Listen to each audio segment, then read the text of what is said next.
Hello foodies, welcome to Panari. ఈరోజు recipe మన Telangana style బోటికూర.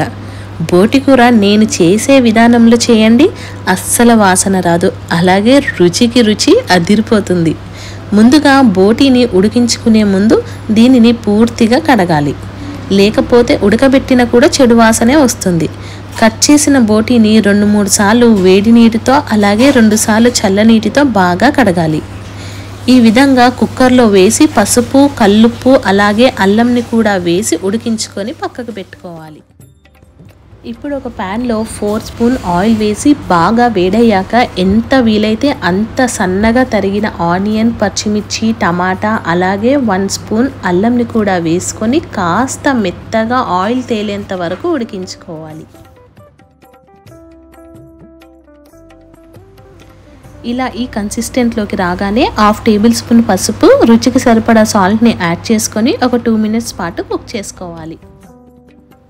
ఇప్పుడు ముందుగా ఉడికించుకున్న బోటి కూరను వేసి 5 మినిట్స్ స్టవ్ని హై ఫ్లేమ్లో పెట్టి ధన్ కలుపుకుంటూ ఫ్రై చేసుకోవాలి.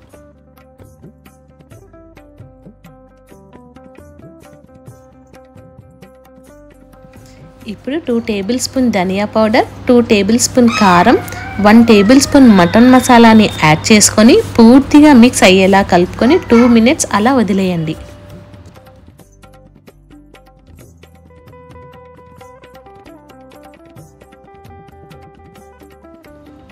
ఇక్కడ నేను ముందుగా బోటి కూరని ఉడికించుకున్న వాటర్ని 1 గ్లాస్ అలాగే నార్మల్ వాటర్ని కూడా 1 గ్లాస్ యాడ్ చేసుకుంటున్నాను.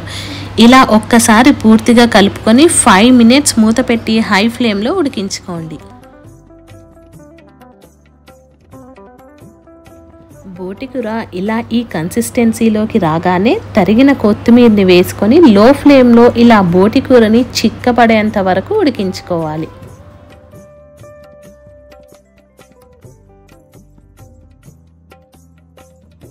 చూశారు కదా, చాలా సింపుల్గా ఉంది కదా ఈ రెసిపీ రైస్లోకి, రోటీస్లోకి, ఎస్పెషల్లీ జొన్న రొట్టెలో మాత్రం చాలా బాగుంటుంది. సో మీరు కూడా ఈ రెసిపీని ట్రై చేసి ఎలా ఉందో కామెంట్ చేయండి. ఈ రెసిపీ కనుక మీకు నచ్చినట్లయితే లైక్ చేసి షేర్ చేయండి. అలాగే మరిన్ని మంచి రెసిపీస్ కోసం మా ఛానల్ని సబ్స్క్రైబ్ చేసుకోండి. మరొక మంచి రెసిపీతో మళ్ళీ కలుసుకుందాం. బాయ్.